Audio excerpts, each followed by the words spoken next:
Well, excellent. It's wonderful to see so many folks here at the beginning of December, the end of the year, as we're heading into what is for some of us maybe one of the busiest times of the year. So thank you all for joining us this evening for our ninth session on these Interfaith Action principles. Last month we met and Diane Rappaport-Yampolsky gave a reflection on our 8th Interfaith Action principle on barriers and bridges to the common good. And we thank Diane again for that wonderful reflection last week. Tonight we are going to be discussing our 9th Interfaith Action principle. And as we have always done, we're going to bring that up on the screen so you all can see it. I'm a visual person, so I like to see these things. All right, so this is our principle for this evening.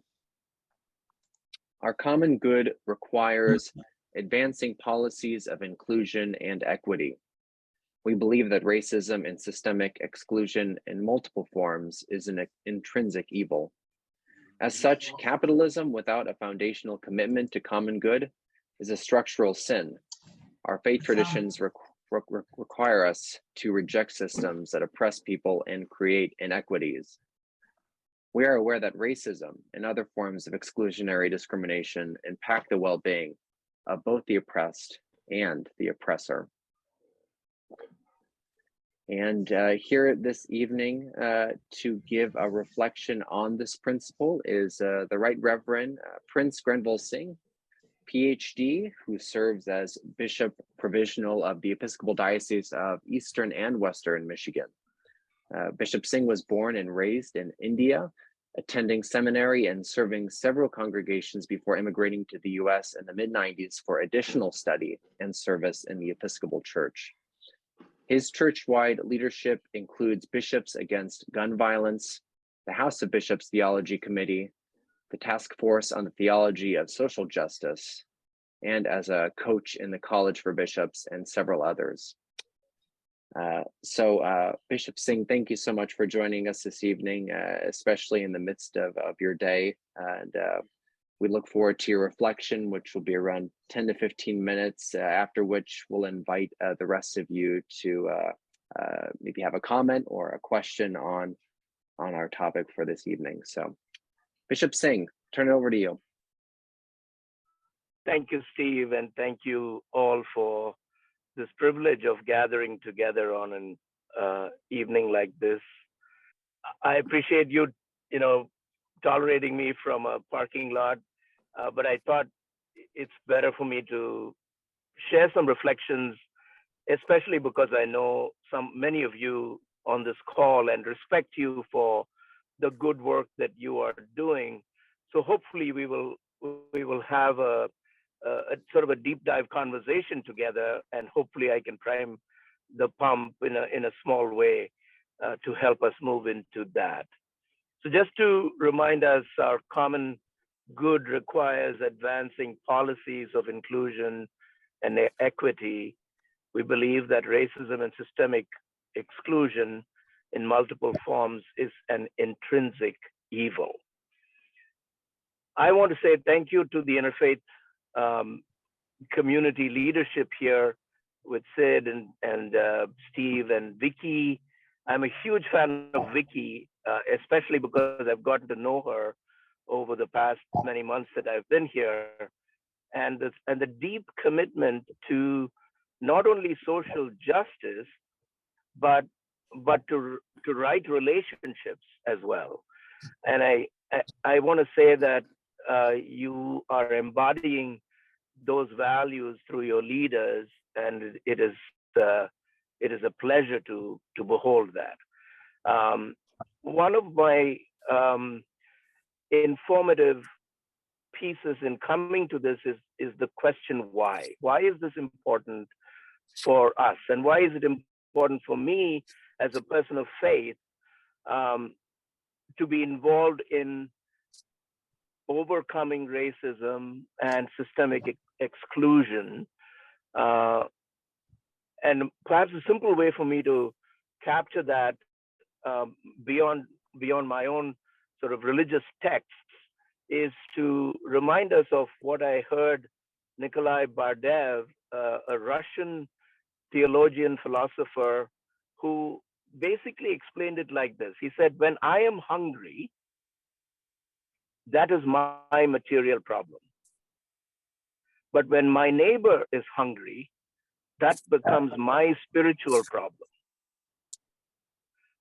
I believe that any systemic evil like racism is a spiritual problem for all of us who claim to a spiritual path of any kind. And it is going to take, in that sense of the word, humble leaders, enlightened leaders who can see the evil for what it is, but also recognize that we are all flawed and that we are all in the process of repairing ourselves, because we are all part of the system. So with that framework, I want to sort of name three things. One, I'd like to speak to the external climate, as I'd like to call it. The external climate is what we consider outside of ourselves, within the system, so to speak, of which we are a part.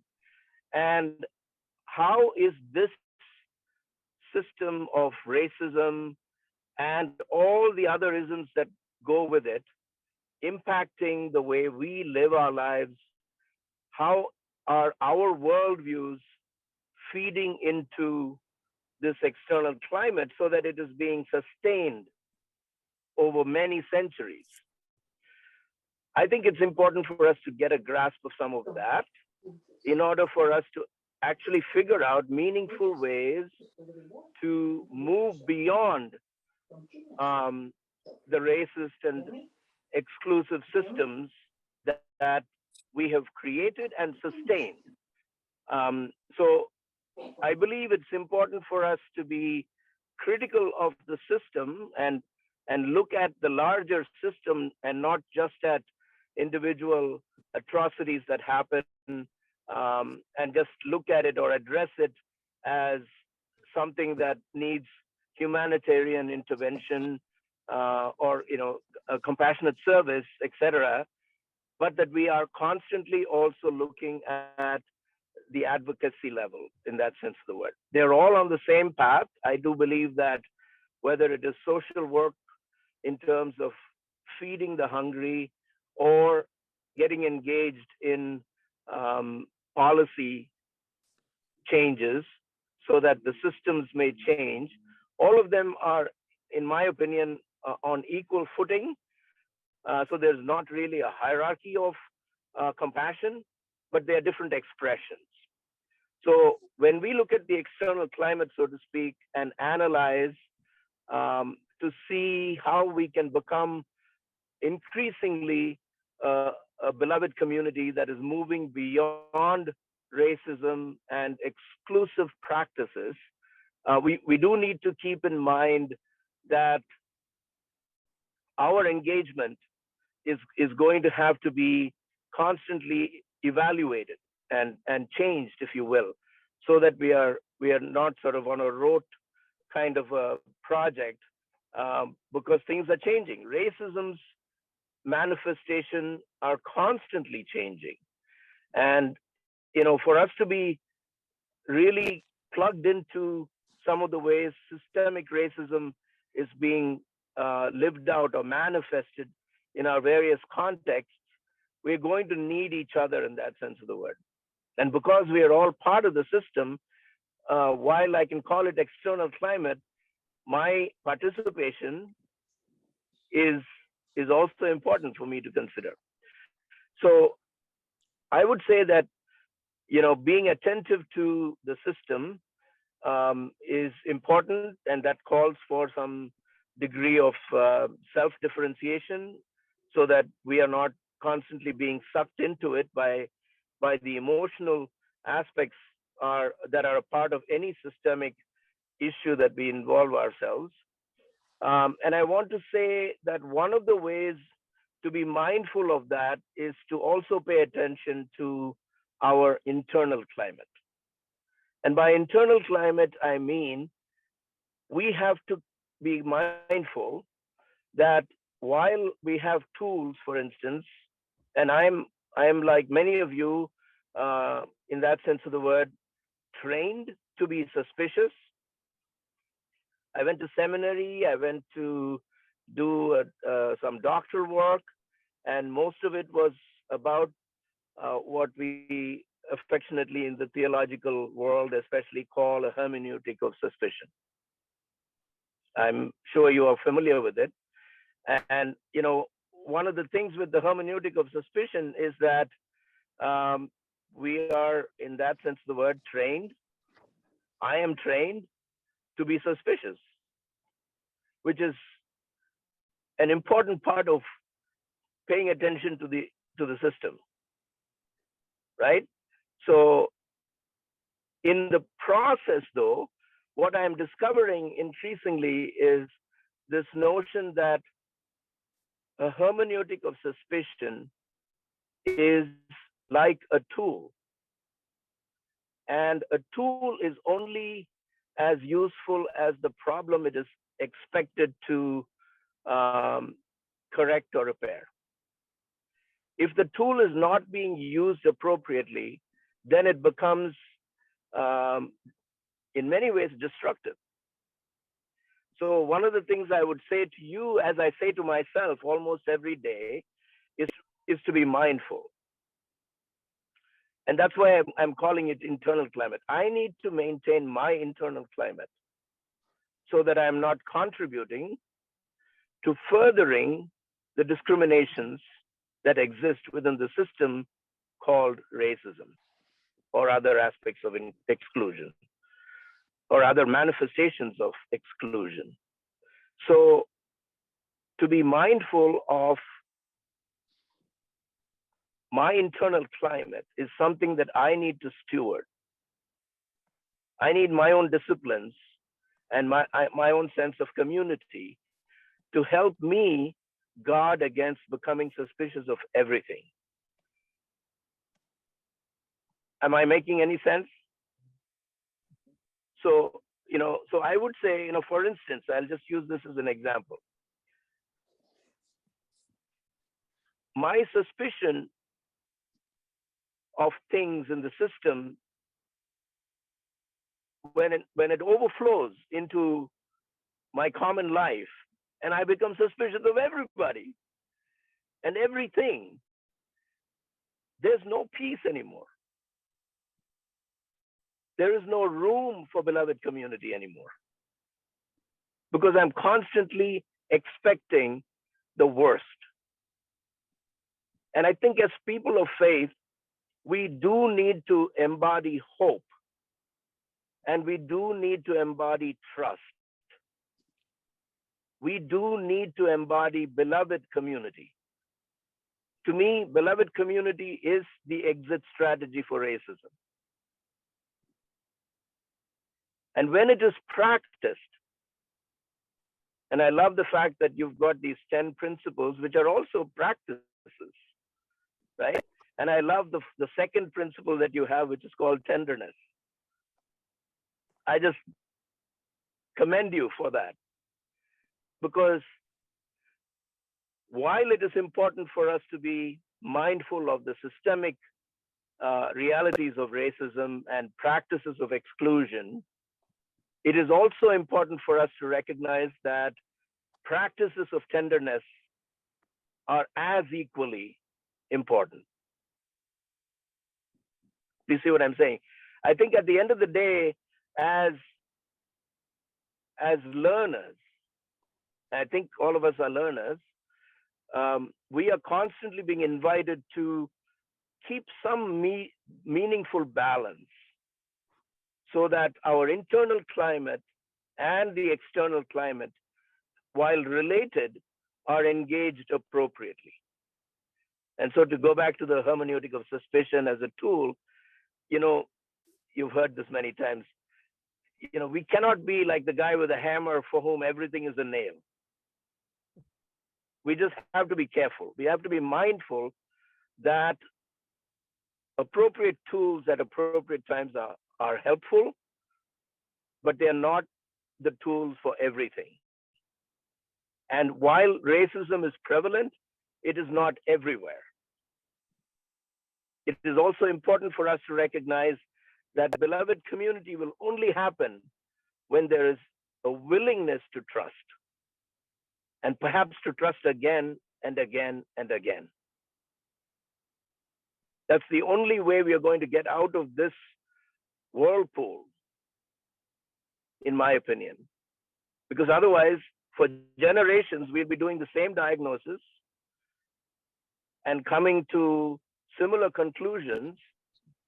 But when we don't have a way to move out of it, and that's why I think the value of Howard Thurman and King and Josiah Rollins are all so significant, because they were able to identify beloved community as a significant aspect of movement beyond systemic racism.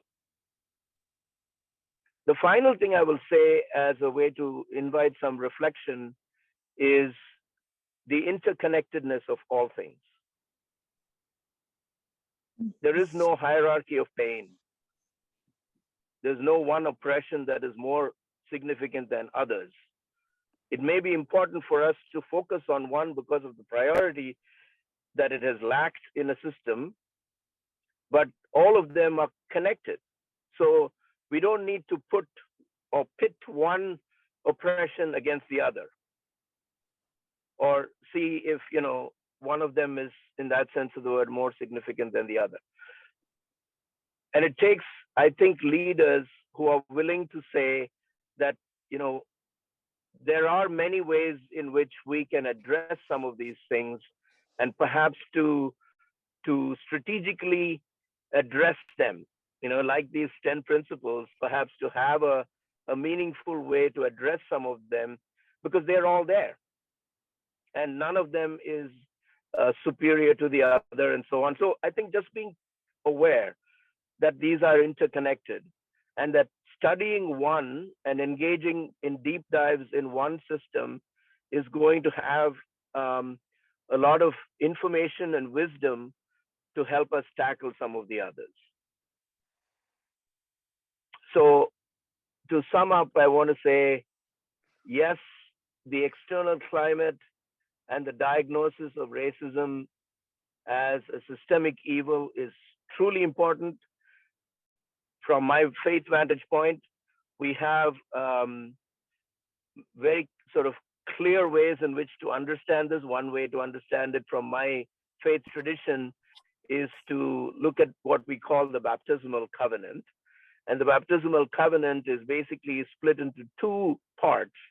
The first of which is about the essence of God, or the holy. And the second part of it is the so what? How does that impact us in our living? The first part of it is what I would like to call providence. And the second part of it is what I do with that providence, which is agency. And that's where, it's not a passive response to faith that we are called to, but really an active and engaged and curious response to whatever faith tradition that we have, to making sure that the holy is impacted because we respond as agents who pursue that sense of beloved community that we're all called to build. I will stop there.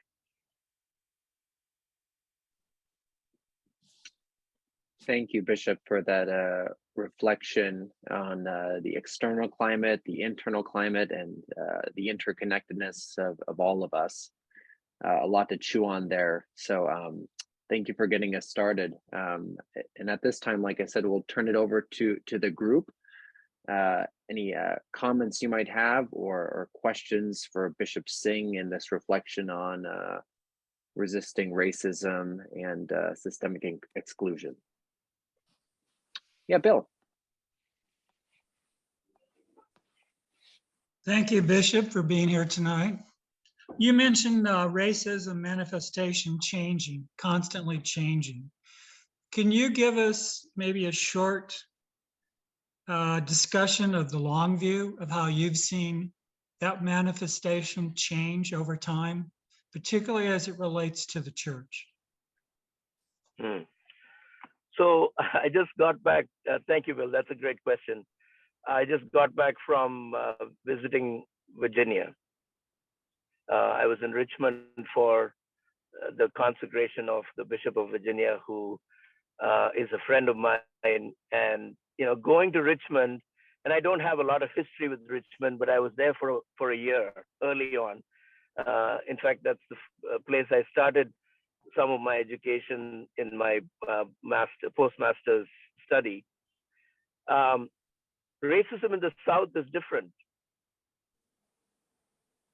from racism in Rochester, for instance. So this is how I would explain it, and it's not academic, but I think it's anecdotal. It's pretty stark. Everybody kind of knows the kind of Southern racism, if you will.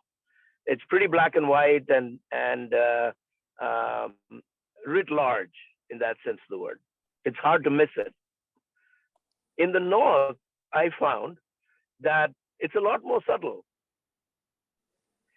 And I would also almost go to the place of saying it's Kipling-esque.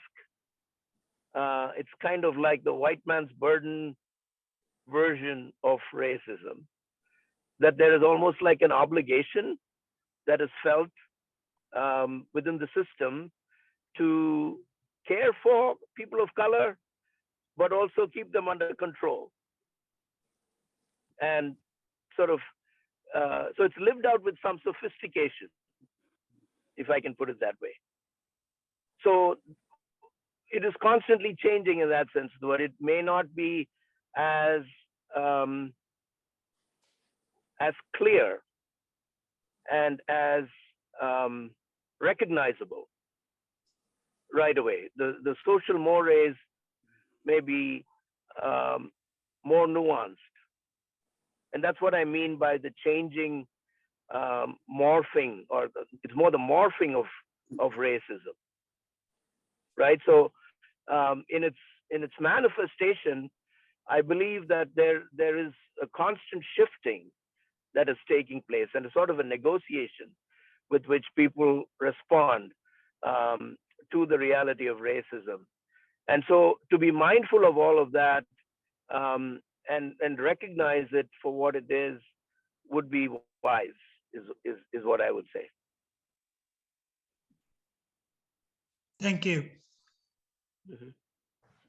Yeah, Clark, and then Jay. Thank you, Bishop Singh. I had a different kind of question. I wondered, just based on your own experience, if you were to think about the arenas of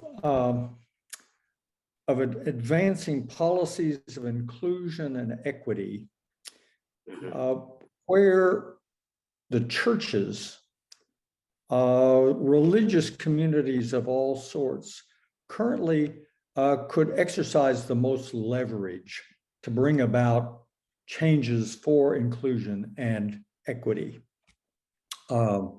Education,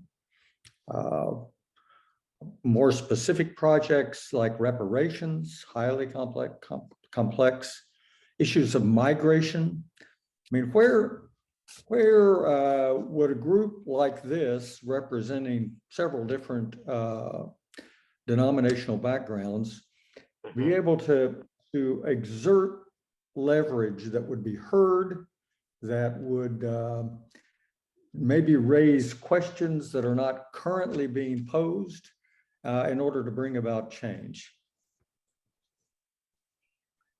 Thank you, Clark. I think in my observation, one of the most significant places we can make a big difference is in making sure that our leadership bodies, as well as leaders, i.e. staff, are expressing or living into this understanding of moving beyond racism. So it's important for us to make sure that the leadership, not just people who are, members, but leaders, are people of color, women of color, LGBTQ plus. If we are going to be impacting policies, it's important for us to have people who can actually help us do more than symbolic changes in policies.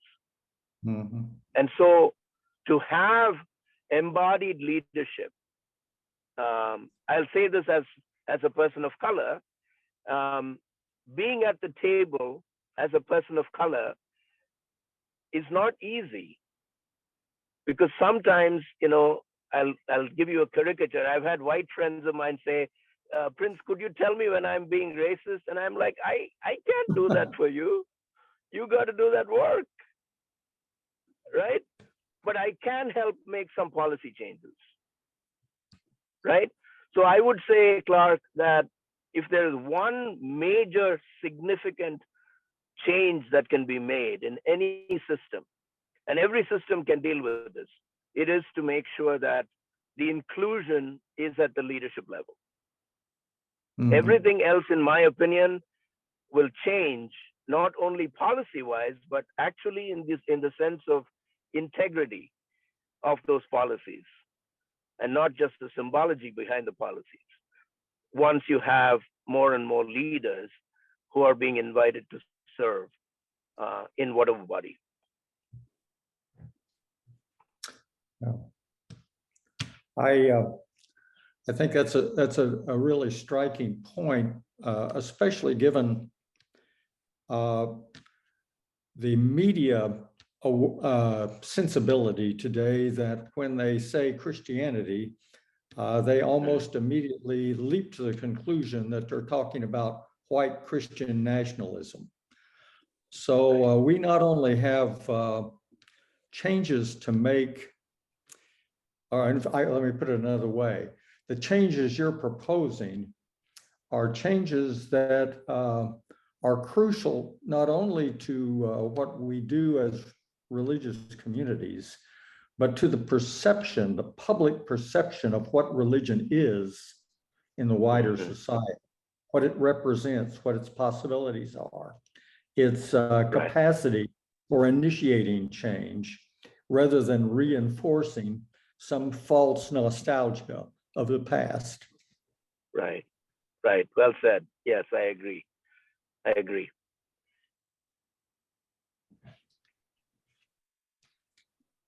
Is Jay going to Hi, share Bishop. wisdom? Hey, Jay. Hi, Bishop. Good to see you. Thank you so Good to see you, much for being here and offering these reflections. I'm really grateful. And one of the several things that caught my attention is in your description of the importance to be mindful of our internal climate. You said something like, this requires a set of disciplines and a community to help us be mindful. And what that brought to mind for me is what I continue to strive to do here as a parish priest, which is to make a connection between the formative aspects of worship and our life in the world. And I wonder if you could say some more about, and the reason this is so striking to me is because I think a lot of progressive communities think of worship and prayer as kind of ancillary or icing on the cake somehow. And I think a lot of worshiping communities don't see why their worship matters for social change. So I'm trying to see if you might be able to say a little bit more about why and even from an interfaith perspective, our spiritual practice and our worship actually makes a distinctive contribution to this work, if that makes sense. Absolutely. Absolutely does. Thank you, Jay. Yeah, you know, I mean, when I was recently reflecting on some of the teachings of Martin Luther King Jr. and especially before they started a march, they would pause and he would remind people, and not just him, but many of the leaders would remind folks that the purpose of the march and the protests was not to defeat somebody, that it was really about not scoring a victory march on somebody, but it was about reconciliation, to make things right with one another, which is also the other side of justice, right? I mean, to set things right relationship-wise, in the flip would be reconciliation as well. So justice without reconciliation is really not sustainable, right? So I think you're right in saying that that's where it becomes a part of our spiritual well-being, where we are able to nurture a spirit of, for instance, forgiveness. Because without that, you couldn't begin to move in the direction of reconciliation. And so when the temptation is to be vengeful, I believe our spiritual disciplines are able to help us move to places where forgiveness can give us a reasonable and substantial place from which to then heal ourselves and help restore relationships, so that we are not constantly trying to defeat somebody. You know, I think that's a part of our spiritual opportunity. And, you know, of course, there are all kinds of ways in which spiritual disciplines have been abused. And we know several ways in which the church, for instance, has, you know, taken on some really questionable ways in which we've mixed up ideology and theology and done harm. The good news, I think, is that the opposite is also true. That there are disciplines like deep prayer and meditation, by which we are able to do some work internally, but also to bring substantial systemic change that would be about building beloved community and moving in the direction that is not just about addressing over and over again the maladies of our world, but to see where joy is and help people live more into it. And I think as communities, when there is an opportunity to move beyond our brokenness, and when joy becomes real and shared in community, then I think we actually let our better angels come out and dance and sing. So you're absolutely right. The connections between how we worship and how we pray, etc., they become key in our movement forward. Thank you. Thank you. Thank you, Jay. Sid. Bishop, over the past couple of years, there have been two areas of work here at Interfaith Action that have influenced our perspectives around anti-racism commitments. One was Interfaith Action facilitated a book discussion of Ibram Kendi's book, How to Be Anti-Racist. And Kendi makes a strong point that he's somewhat skeptical about anti-racism educational programs, because many times those that participate in those educational programs conclude with, I've done my anti-racism work. And to use your words, it never moves on to practice or to systemic change. Public Religion Research Institute, about a year ago, in its surveying, found that white Christians who attend worship on a weekly basis are 30% more likely to hold racist views than whites who don't attend church at all.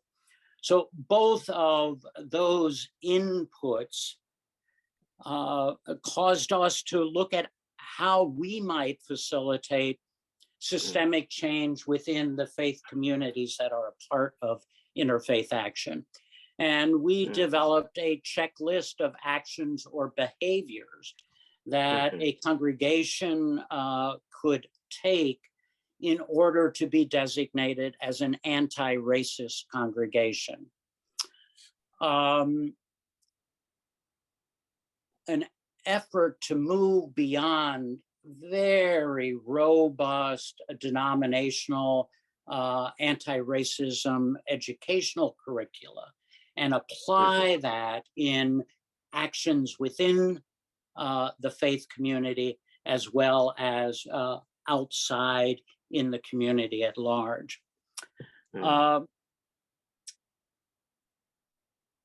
To get the ball rolling, I approached one congregation to encourage them to consider being an anti-racism congregation. And they stepped up to the plate. And then I sat back and waited. And after 6 months, there has been no additional congregation who has indicated that they are ready to be an anti-racism congregation.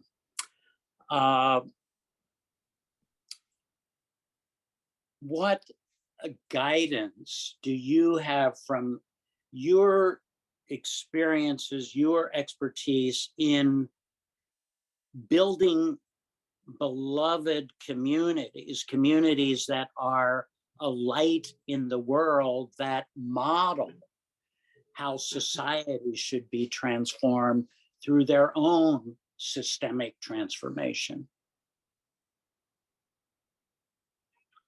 Well, Sid, you are naming something that is pretty significant, at least from where I sit in the Episcopal Church.